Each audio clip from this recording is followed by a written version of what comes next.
Vierge, bien le bonjour à vous, bienvenue sur ma chaîne pour votre lecture intuitive de ce mois de juin 2026. J'espère que vous allez bien, que vous soyez signe solaire, ascendant ou lune et Vénus en juin. En Vierge, cette lecture vous concerne. Alors, vous, vous avez un mois où vous avez à traverser un de ces tunnels de transformation, de métamorphose avec la mort. Vous le savez, vous y allez avec la carte de la mort. Vous le savez, vous allez y aller, mais on sent de la réticence parce qu'on comprend que vous ne savez pas comment vous allez ressortir du processus. C'est quelque chose que vous allez ressentir, que vous allez percevoir au quotidien. Mais il n'y a pas de souci, vous le vivez très bien, il n'y a pas de problème. Jusqu'au moment où vous comprenez en fait que cette transformation, c'est une récompense. Vous comprenez que par vous-même, que vous avez tellement travaillé sur vous, à changer votre mode de fonctionnement par rapport aux autres. Vous êtes beaucoup plus empathique, beaucoup plus généreux probablement aussi en termes d'émotion, qu'en fait c'est vraiment une récompense. Il y a quelque chose en vous qui a changé par rapport aux autres, à un tel point que même dans votre vie professionnelle, tout votre entourage change. Ça fait vraiment comme une cascade de changements.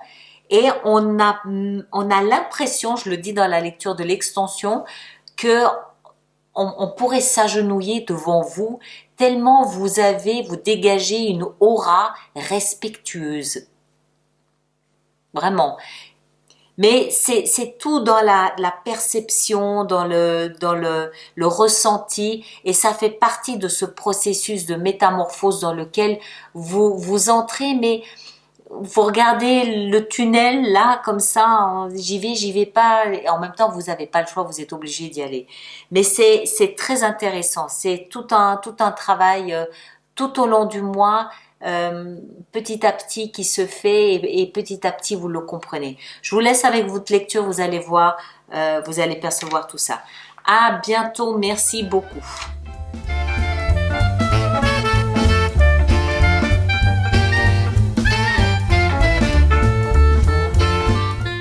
Vierge, bonjour à vous, bienvenue sur ma chaîne pour votre lecture intuitive de ce mois de juin 2026. J'espère que vous allez tous très bien. Est-ce que vous voyez tout? Je crois que oui. Voilà, comme ça. Ça doit être bon. Ouais, c'est bon. Alors, qu'avons-nous? On a deux as et on a un seul arcane majeur qui est l'impératrice, mais dans le défi. Dans le défi, il va falloir laisser quelque chose naître. Laisser quelque chose naître, d'autant plus qu'on a les as qui viennent nous rappeler ce nouveau départ, donc cette nouvelle naissance, plus une 10 qui vient nous rappeler la fin de quelque chose, donc le début de quelque chose, et l'énergie de l'extérieur qui nous rappelle la transformation, la mort, la naissance. Donc tout tourne autour de la mort et la naissance ce mois de juin. On va y venir de toute manière. Vous avez deux rois, pas rien. Et on a donc des coupes, épée, bâton. Il n'y a pas de assis denier. Et vous sortez ici, denier. D'accord, on a de tout sinon. Alors, c'est assez sympa. C'est assez sympa. Alors, l'énergie de l'extérieur, tout ce mois, c'est l'énergie ici de la mort, c'est-à-dire de la métamorphose, de la transformation. Et eu égard à ce qu'on a, la vie vous dit, c'est le moment, c'est l'heure, le tocsin a sonné, l'heure de la transformation est arrivée. Donc préparez-vous, imaginons que nous sommes tous des chenilles, c'est le moment, c'est l'heure, vous devez vous métamorphoser en papillon. C'est ce mois de juin que ça se fait. Tout ce à quoi vous étiez préparé jusqu'à maintenant, tous les préparatifs étaient en vue de ce moment-là. ce mois de juin. D'accord? Donc, quelque part, la vie va vous le rappeler, va vous dire c'est l'heure, c'est le moment. Il n'y a pas d'échappatoire possible. Bon, c'est pas douloureux, il n'y a absolument rien de douloureux, mais on dirait que vous y allez à reculons quand même. On va essayer de comprendre pourquoi. Vous, votre énergie, on a le roi de coupe et le cavalier d'épée. Il y a un message qui arrive, un message plutôt positif. Le roi de coupe, c'est une énergie qui s'assume, une énergie mature, responsable. La coupe, alors ça peut être quelqu'un, a priori plutôt un homme ou une énergie à tendance masculine, à principe féminin, masculin affirmé d'un signe d'eau, cancer, poisson, scorpion, mais c'est surtout une énergie bienfaisante, empathique, une énergie positive, une énergie de patriarche, une énergie qui vous veut du bien, a priori, le roi de coupe. Et donc, c'est un message, une nouvelle, une information, une communication plutôt de protection, plutôt de empathique, de soutien, d'encouragement, c'est plutôt une bonne nouvelle, a priori. Il faudra en rajouter pour avoir une meilleure idée. Et sur ma table, en plus, les deux se regardent. Donc, c'est vraiment quelque chose de positif, là, qu'on a dans votre énergie. À moins que ça ne soit vous qui communiquiez d'une façon très empathique envers une personne ou que vous parliez de vos sentiments envers quelqu'un. Mais je suis plus dubitative. Mais on va voir, il faudra en rajouter. Ce que vous voulez le plus, c'est prendre un nouveau départ qui vous plaise. Ou un nouveau départ amoureux. Ça peut être une nouvelle histoire d'amour, auquel cas vous communiquez dessus. Voilà, c'est possible. Mais quelque chose me dit que non. Parce qu'on a la patience dans la vie sentimentale. On a la patience. C'est comme si vous saviez ce que vous voulez, mais voilà, vous savez qu'il vous faudra attendre. C'est pas maintenant. Donc vous pouvez communiquer, oui, mais bon, voilà, il faudra ranger votre frein parce que c'est vraiment pas maintenant. Moi, j'ai plutôt l'impression qu'il s'agit de la vie professionnelle, où vous voulez quelque chose vraiment qui vous plaise, vous voulez prendre un nouveau départ qui vous convient, qui vous plaise, vous communiquez dessus, à la limite, vous en parlez peut-être même à votre famille, hein, communication empathique, bienveillante, qui vient du cœur, généreuse, abondante, quelque chose comme ça. Pourquoi? Parce qu'on a le cavalier de bâton qui, lui, tient pas en place. Il doit bouger, il doit faire quelque chose, il a des projets, il a des idées, il tient pas en place, il voyage. Alors il y a aussi une notion de voyage, de déplacement tout au moins, de voyage, y compris à l'étranger. Mais voilà, il tient pas en place, il faut qu'il bouge. Si vous essayez de l'enfermer dans un bureau derrière un écran, il va devenir fou, il va tout casser. Donc, si vous avez quelqu'un, un collègue comme ça, laissez-le partir sur le terrain, c'est là où il sera le plus heureux. La vie vous dit, ce qui va vous aider, c'est de comprendre que vous êtes à la fin de ce cycle. La chenille doit se transformer. Si vous renoncez ou si vous retenez ou si vous retardez le processus, ça peut être une souffrance. Si la chenille veut pas entrer dans ce tunnel de transformation, ça peut être douloureux. Il faut comprendre que vous êtes à la fin d'un processus. C'est une loi de la nature. La chenille doit se métamorphoser. Elle est en train de se préparer à se sublimer. 10 d'épée, c'est un processus qui a été difficile auquel on est en train de mettre un terme. 10, fin d'un cycle. Le jour se lève. Quand il se lèvera, la chenille ne se reconnaîtra plus. Je prends une métaphore un peu basique, hein, mais c'est ce qu'il y a de plus simple. La chenille ne se reconnaîtra plus quand le soleil se lèvera plutôt, parce que si le ciel se lève, je sais pas où on va aller.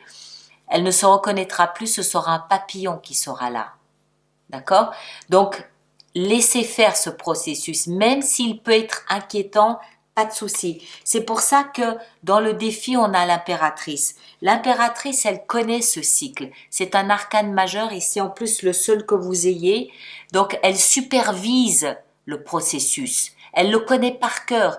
Elle connaît ces cycles de fécondité, de germination, de moisson, les cycles de vie. Elle connaît ça par cœur. Elle supervise l'opération, mais c'est dans le défi. Donc c'est ce qui me fait comprendre que c'est pas forcément quelque chose dans lequel vous entrez avec facilité. Il y a peut-être un peu d'appréhension, mais non, on y va. De toute façon, je pense que si vous retenez, ça peut être plus compliqué que facile. Et encore une fois, c'est une loi de la nature. On ne peut pas empêcher une fin de cycle. Elle doit se faire. Plus vite on va avec le mouvement, oui, plus facilement on va avec le mouvement, plus facilement plus agréable et plus aisée sera la transition. Donc l'impératrice qui, une fois que c'est le moment de moissonner, elle moissonne. Quand c'est le moment d'accoucher, elle accouche. Voilà, quand c'est le moment, c'est le moment. C'est ce que nous dit la mort. Le tocsin a sonné. Vie sentimentale, on l'a vu, 3 de bâton, il faut patienter. Il attend que le navire entre au port. Il sait comment va être ce navire, il sait à quoi il ressemble, il sait que sa bien-aimée est dessus, il sait tout ça. Vous savez ce que vous voulez, vous savez à quoi ça va ressembler. Voilà, on vous apprend rien. La seule inconnue à ce stade, c'est quand. Voilà, point d'interrogation. En attendant, il y a du boulot ici. Vie pro, on l'a vu, piétiner. Et vie intérieure, l'as d'épée.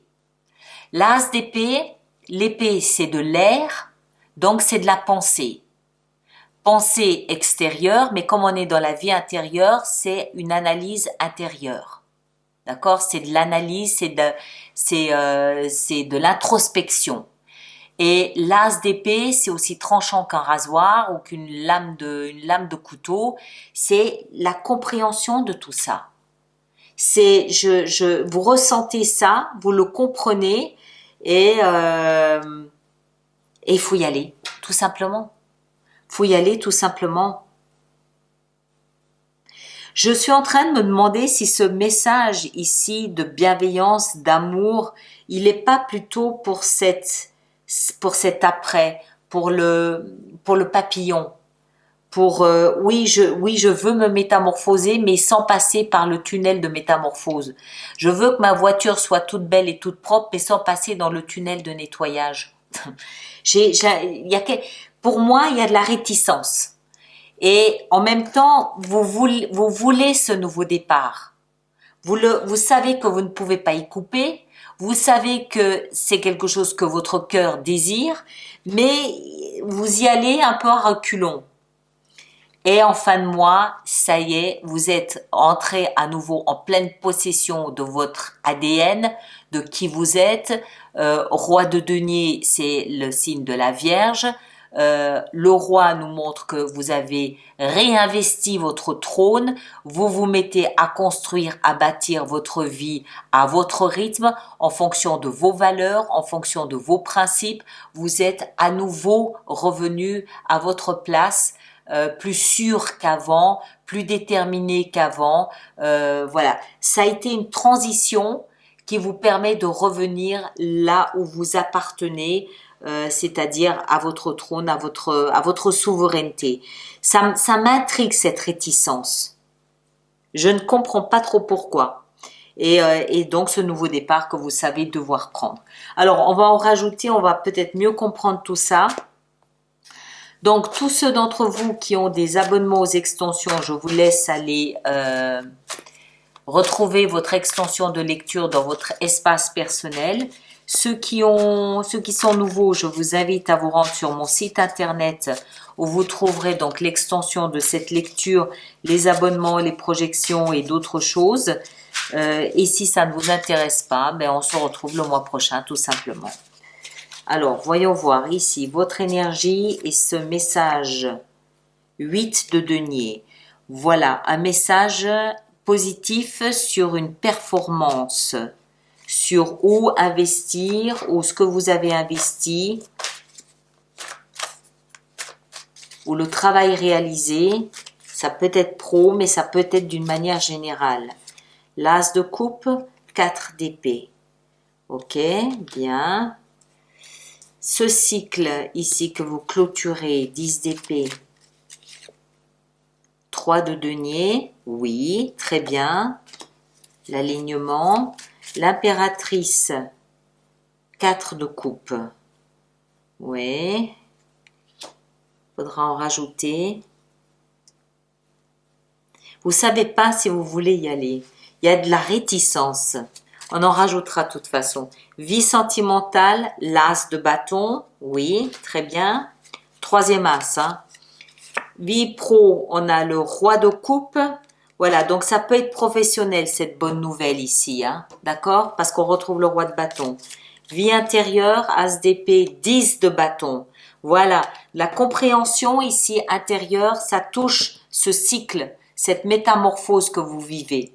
Vous savez que vous n'y couperez pas de toute façon et que c'est une bonne chose pour vous. Ça peut être connecté à la vie pro, où vous devez, pour peut-être embrayer sur votre vie professionnelle, vous devez passer par une métamorphose. Et en fin de mois, le roi de denier, 5 d'épée. Bien. Ok, et là derrière, le roi de bâton. Alright, allez, je vous laisse avec ça. Allez voir votre signe ascendant, votre signe lunaire et votre Vénus. Vous faites bien la synthèse de tout ça pour avoir quelque chose de plus personnalisé parce que c'est une lecture générale qui évidemment ne peut pas correspondre à tout le monde. Ceux qui me rejoignent pour l'extension, le lien est là-dessous dans la boîte de dialogue et je vous invite moi à revenir au milieu du mois de juin pour voir de quelle façon le message prend une tournure différente mi-juin par rapport à la fin du mois de mai quand vous l'aurez entendu pour la première fois. Je vous laisse avec ça. Prenez un grand soin de vous. À bientôt. Merci beaucoup.